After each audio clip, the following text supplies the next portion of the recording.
Man, I am back with another edition of the Wednesday live show. And as you probably remember, last week I was not on the air because they shut off my power for like 2.5 hours to replace the power pole is what they did. The old power pole was I asked the guy why they were replacing it. He said it was installed in 1980. And so I guess they periodically test them and old dried out rotted poles or whatever. But anyway, so they shut my power off, and of course I wanted to unplug everything in my house while they did that. And anyway, so I'm back, and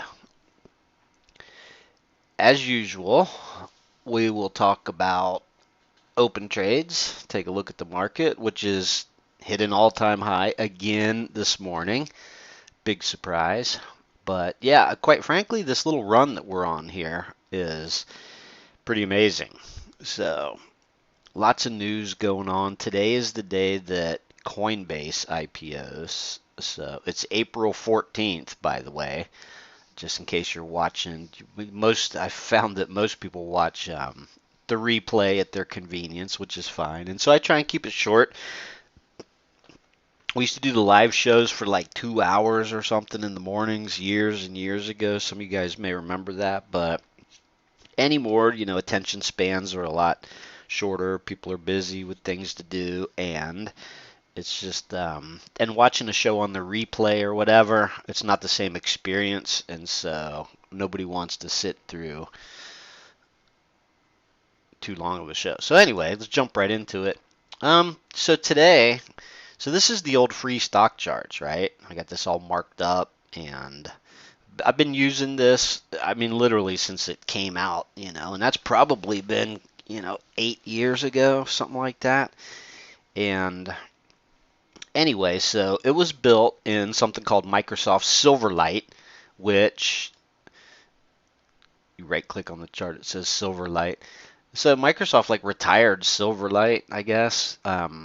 But it's still it's still a browser add-on that I have in this old Internet Explorer browser. So long story short, I'm beginning to migrate over here to stockcharts.com, which, is kind of nice. So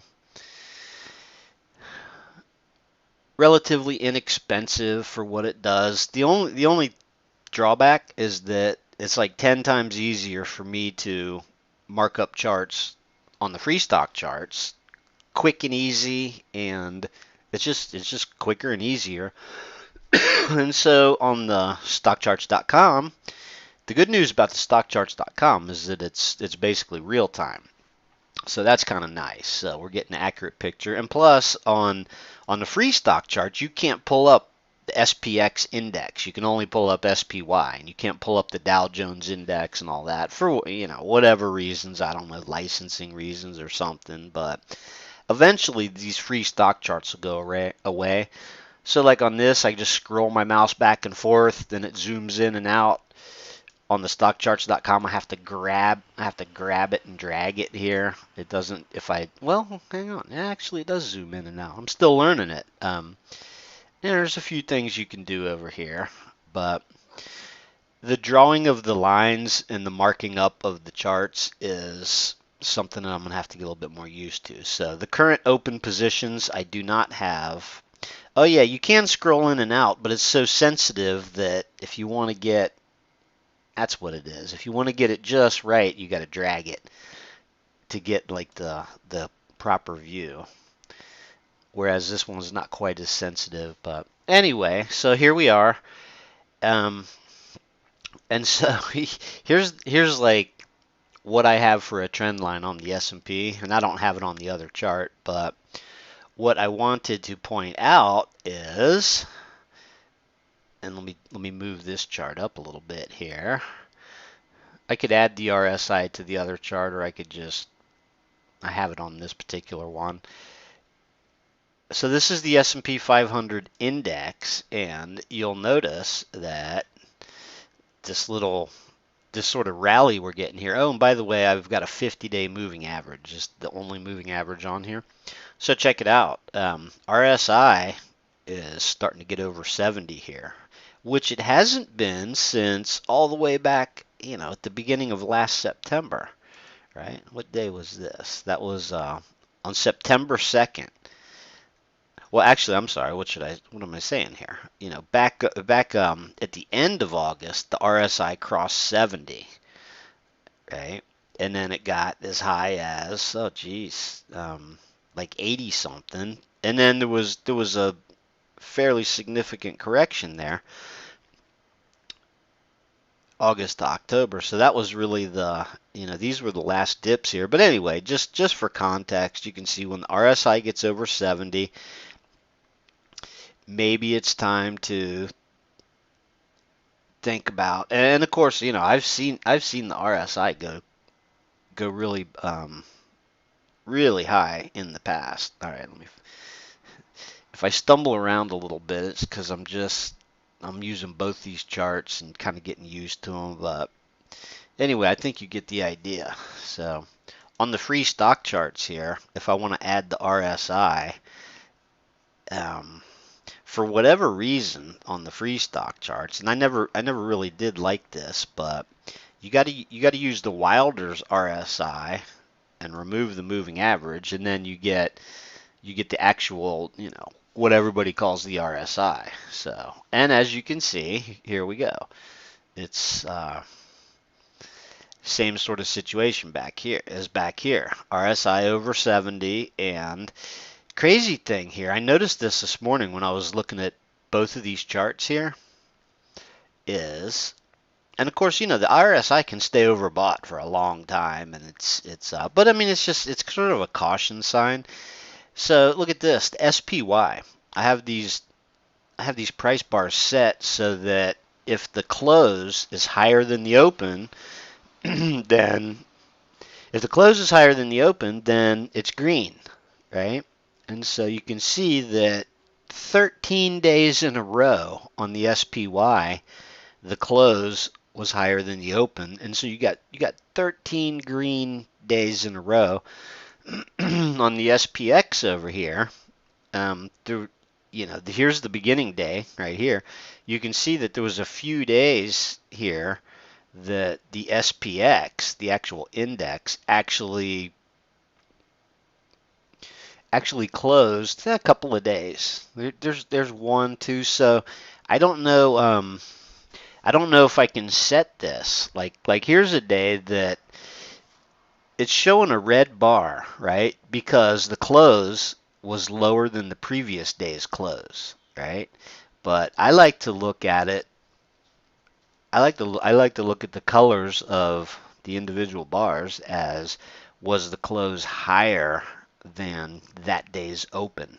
So, and I mean, with little ones like this, it doesn't really matter that much. But there's 2 days here. This day and this day, where the SPY ETF closed higher than the open, but the index didn't. So anyway, long as we're over here, we could look at the Qs. The Qs had an enormous, absolutely, just so happens I zoomed out all the way to like the lows. So the Qs here just had this run over the past couple of weeks here from down under the 50-day and this and that, like straight back to the highs. Look at how this looks on this particular chart.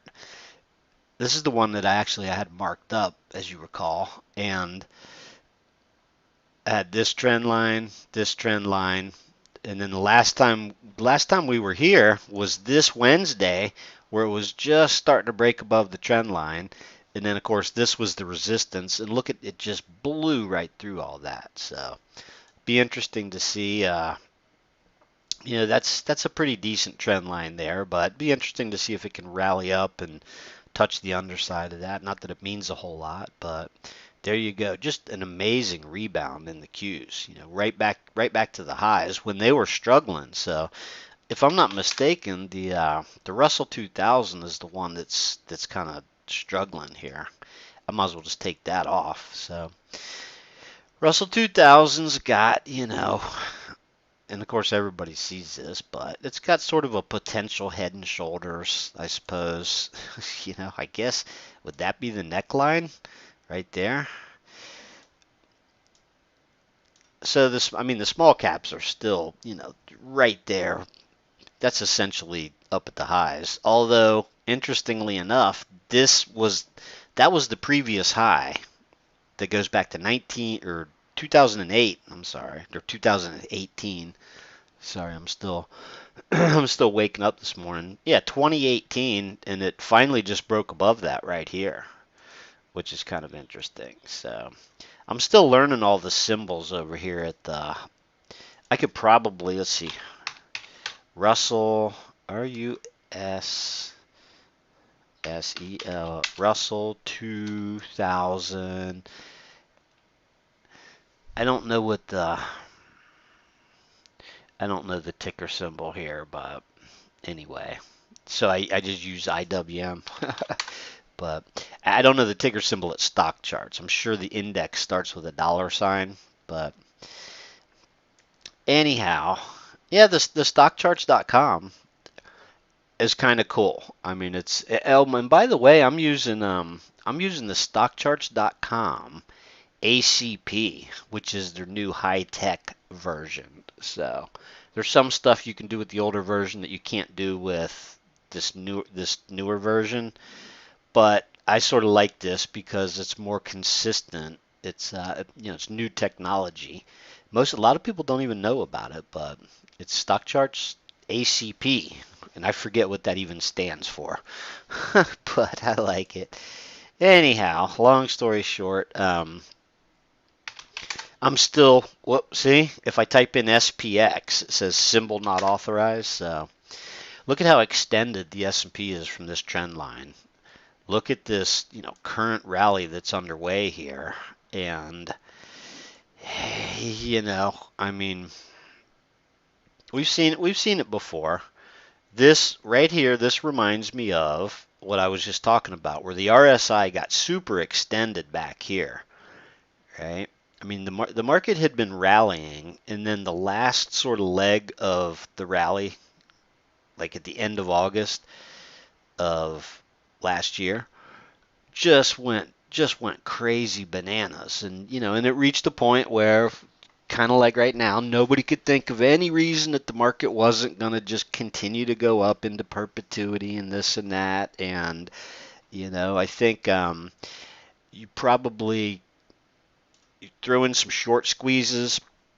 There's probably some people, institutions or whatever, when the market gets too overbought, they start layering in short, right? There's probably, still some shorts around, although I can't imagine, but they may have some sort of strategy where they're gonna, slowly dip in short, assuming that it can't go out. And anyway, so, shorts getting, like back over here, you get these pullbacks, and then you get I'll say people, but participants. Yeah, that's usually the best thing. Every time you get a pullback from a high, you'll get some participants that think that maybe the top's in or we're due for a bigger correction or whatever, and so they'll short and then put a stop, basically like above the prior high, and so then the market takes a little dip. And then when it hits a new high, then they get stopped out of their short. And so, hey, who knows? I've been saying, you guys have been watching the show for a while. I've been saying that, since like way back here, as long as the market's trending above this trend line, and there was a couple of pokes at it, and a couple of days where you thought, okay, well maybe we're in for a bigger correction, but then it climbed right back up it, and so same sort of thing. Well, so what's interesting now is like, these previous sort of peaks, how you pulled back to the trend line, you hit that peak, pulled back to the trend line, and so I mean it's stair stepping higher, but the more extended that you get from the trend line, more extended you get from this trend line, well then you can't even draw a trend line on this recent price action. I mean, it's not even possible, you know, just because the market's kind of going vertical here. So it's and the volume has been really super dull too. That's the other sort of weird thing is that it's been a low volume. Low volume. What did I type in? Try that again. $SPX. There we go. The volume's been sort of dismal. I don't like having the volume overlaid on my chart. I mean, it's, I have charts with volume on them over here. And that's the other thing too. I've got all sorts of predetermined configurations all set up over here in these tabs. I mean, I got some fancy stuff, Bollinger Bands with there's the 20-day moving average, which is right in the middle of the Bollinger Band, which I've shaded, this particular color that I like, and 50-day moving average and all that, and so I mean that's kind of, and I've got the monthly chart here. Look at that monthly chart. So anyway, there's something to be said for the free stock charts and the ease of use over low all these years, but I figured I would start to get used to this other charting platform, which has a lot of limitations in comparison, but it is what it is. So anyway, without further ado, let's take a look at the open trades. And in order to do that, the funny thing is I didn't on this particular screen this morning, while I was getting everything set up from last week, I never did log into the members section. So no big deal. We can still look at the you guys that are logged in know what everything looks like. So if we go to the open trades, let's go back to start at the oldest one, this MOH here. And so I don't have this. I don't have these marked up yet. At some point, I'll go through and I will mark them up to get used to this new platform. But for right now, I have them marked up on the free stock charts, which was so much easier to mark them up on to begin with. So anyway, this one goes back. This triggered in back here on 211. Right, and so I have circled the trigger price here, and there's the initial stop down there, and so you can see what it did. It came close to hitting the stop, which got raised up, but didn't quite get there here. So, but you can see the progression of the stop. You can see where it hit the target initially, and then spent a lot of time just trading sideways, right? A few weeks, but then we got this new breakout to a higher level, and so that's so this thing's been open for about a month now, and as of the close last night, as of last night's close, it was up a little over 14%, which is not bad. And the way that the system works is that it sticks with the winners, cuts the losers. Losers get stopped out. Stocks that don't move in our favor, they get stopped out, relatively quickly. Typically for a minor loss, and we stick with the winners. And sometimes, as we've seen in the past, interestingly enough, you guys remember we had a trade in this back over here too. It kind of worked out pretty well back at the end of the year last year. So far so good on MOH. Looking pretty good here. And my guess is this trailing stop will kind of stick under this long range bar here for a while, and we get one more leg up, then it'll probably tighten up. So the system's sort of designed as the price goes up, the trailing stop will tighten up faster and faster until it gets like right under the low from the previous couple of days there. So it's going to take more of a move. So, but hey, so far so good, right? So ExxonMobil is the next one that's been open for a while, and don't get confused. There's actually two trades on here. The first one was from back in February, and you can see, wrote it up for that big cycle up, like the trigger was way back here. And then on this pullback, it triggered in again, and has basically just sort of been going sideways since it triggered. And this initial stop has just stayed. All I do is extend this line over like that. Right? So as of the close yesterday and today's session, that the initial stop on this swing trade is still in the same spot, which is 54 and a quarter, but looking okay here. Let's look at it on the other chart just for the fun of it, because we know that at least this one's real time, right? So, and the other sort of cool thing about this is, well, I just happen to have the 50-day moving average on this particular chart. Even though I don't have it marked up with the entry and the stops and all that, you can see here that ExxonMobil, like this big rally that it's had, and then this pullback, even though it's gone sideways for the past few weeks here, it ran right into that 50-day moving average and looks like it's bouncing off of it now. Man, this looks good.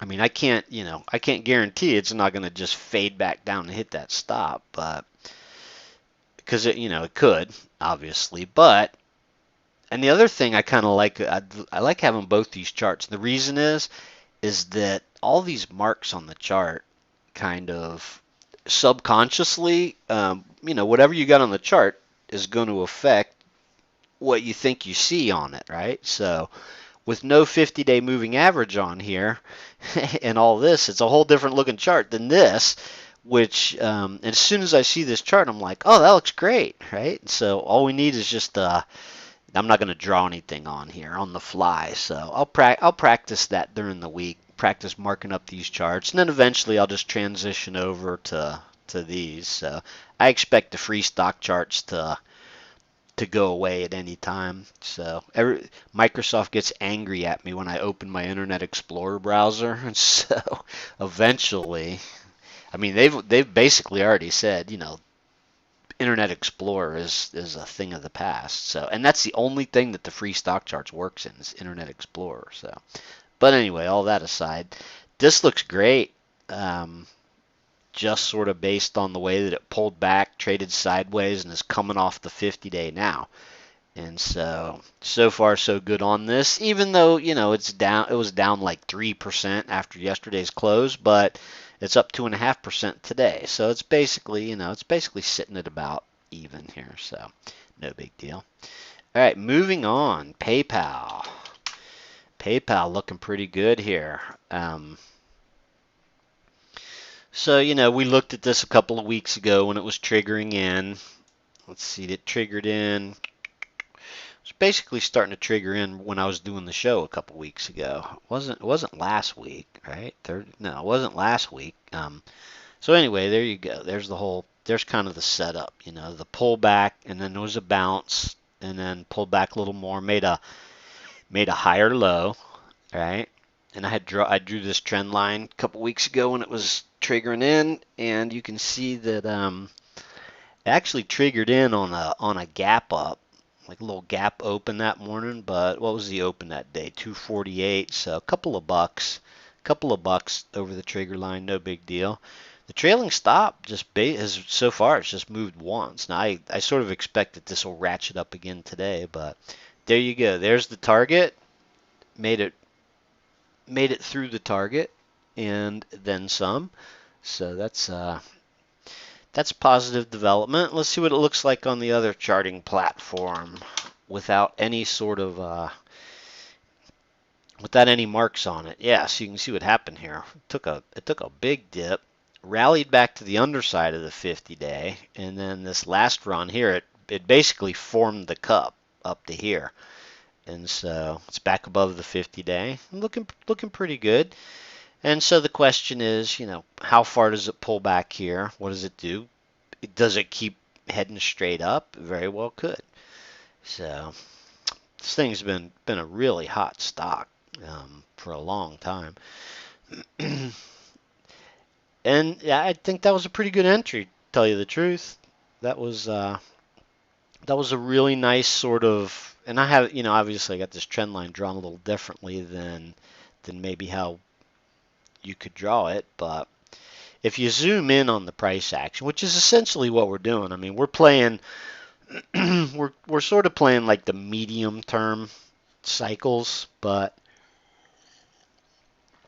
typically with these swing trades, you're looking at, a week, a couple of weeks, even a month, as long as if this thing, is going to work its way back to the high over the next month and not have any extremely significant pullbacks on the way, then this could stay open for a long time.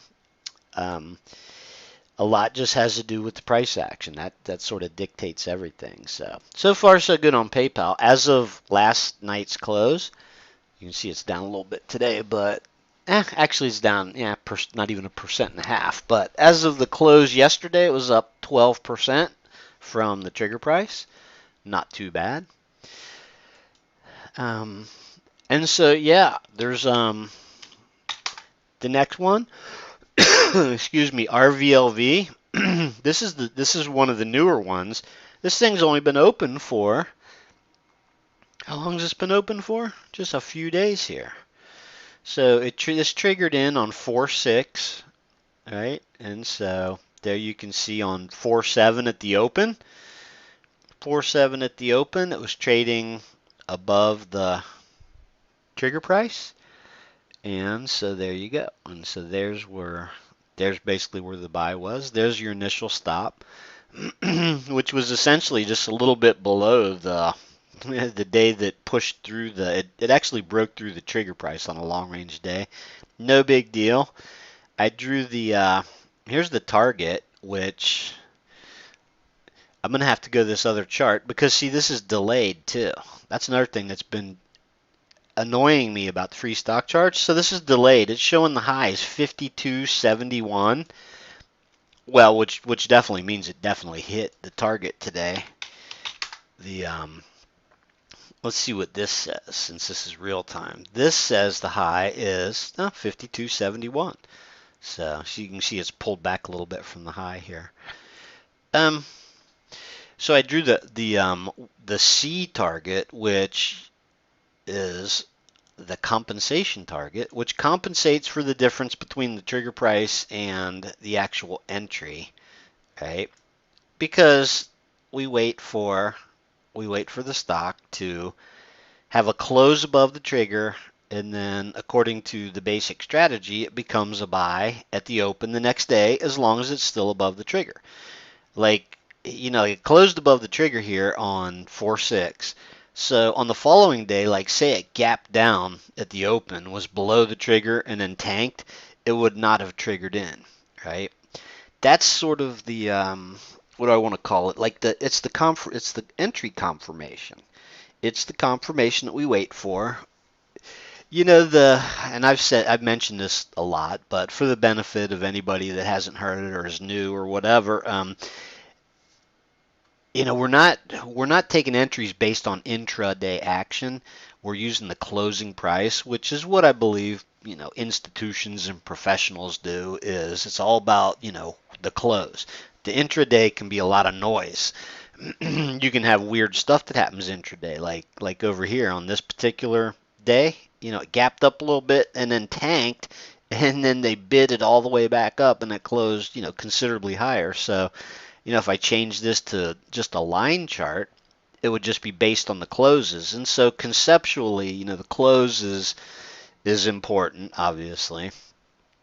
Everybody knows that. But so anyway, long story short, we wait for a close above the trigger, and then it becomes a buy the following day.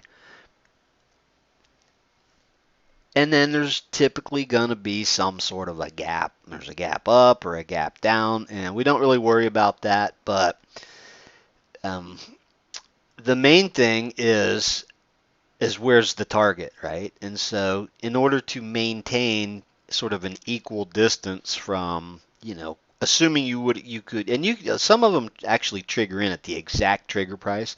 Like maybe it'll trade open a little bit lower than trigger and that type of thing. But quite frequently they gap over the trigger, especially because they're in strong sort of technical patterns, right? They've just had a pullback.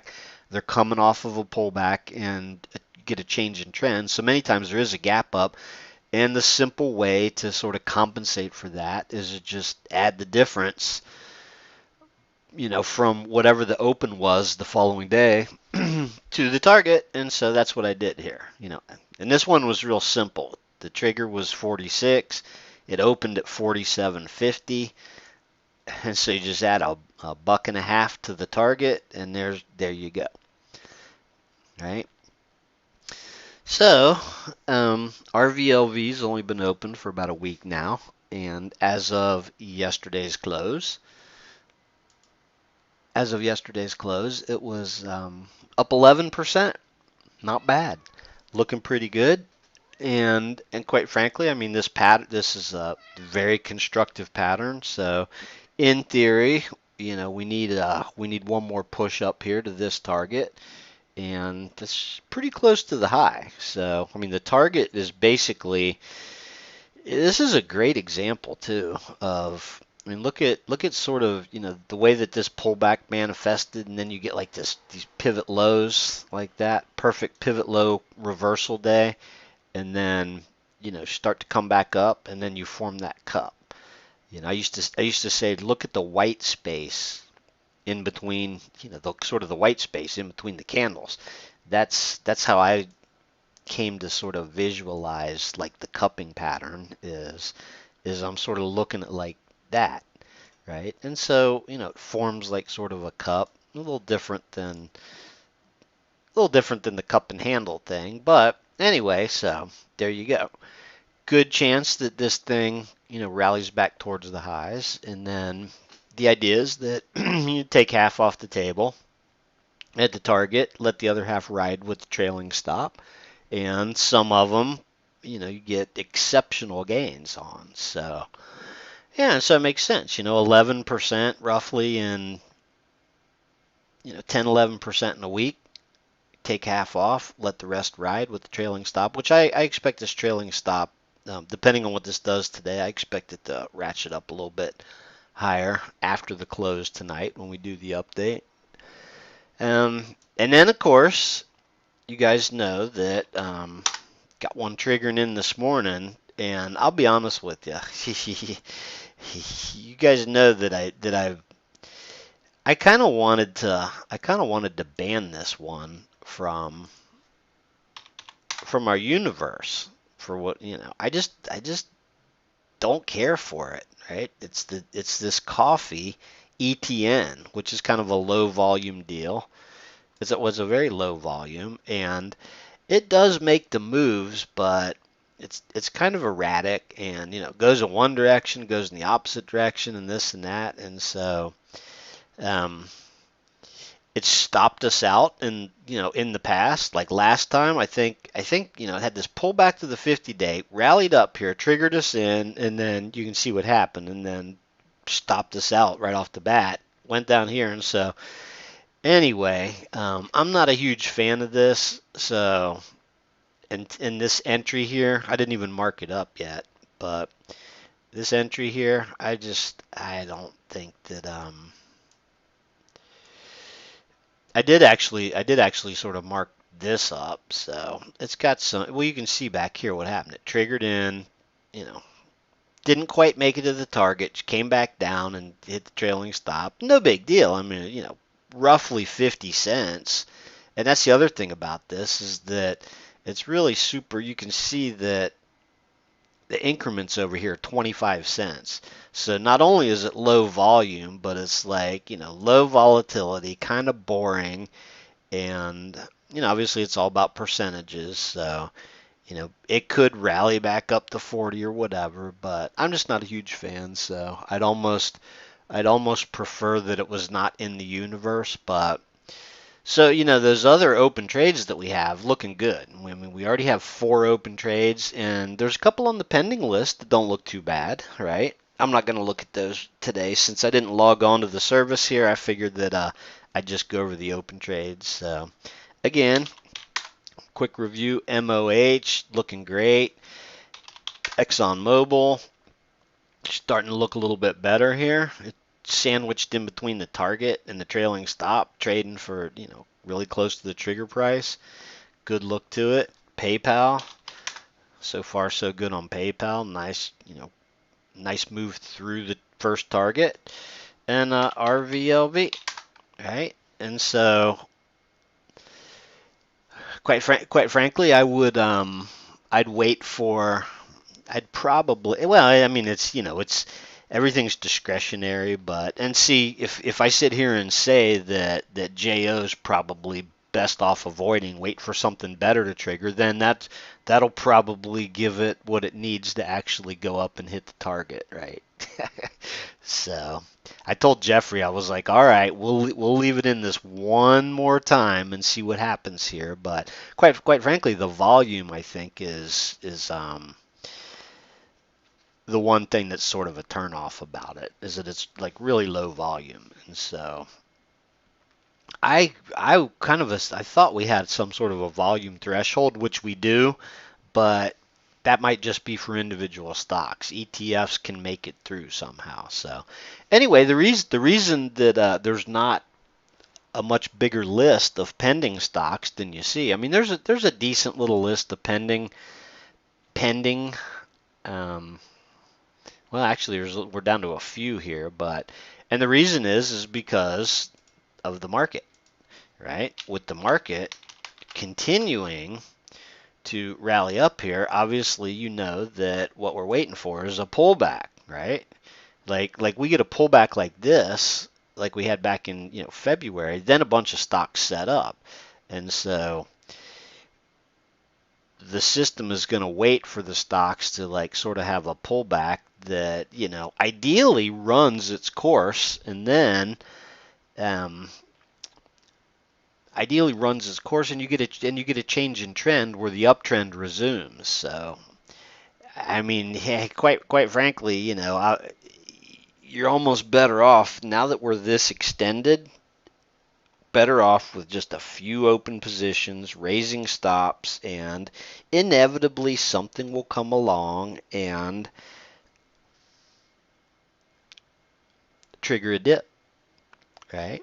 And I'm sure the volume's probably so low because nobody wants to buy up here in nosebleed territory, just like back over here. Once that RSI gets over 70, sure, it can go higher. I mean, we could have a blow off top that